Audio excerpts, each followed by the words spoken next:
Hi guys, my friends from Singapore. I'm coming to Singapore tomorrow on 17th of September.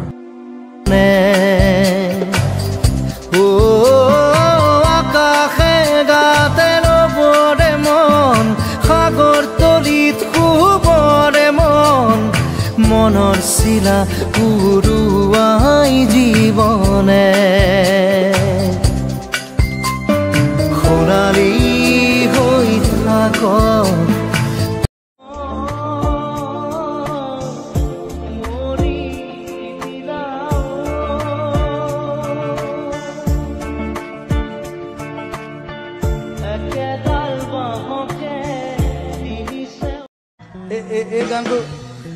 এই গানটো এটা ফেণ্টাসি হয় মই যেদিনা মৰিম গোটেই অসমত এইটো গান গাব লাগিব ধুমুহাৰ সতে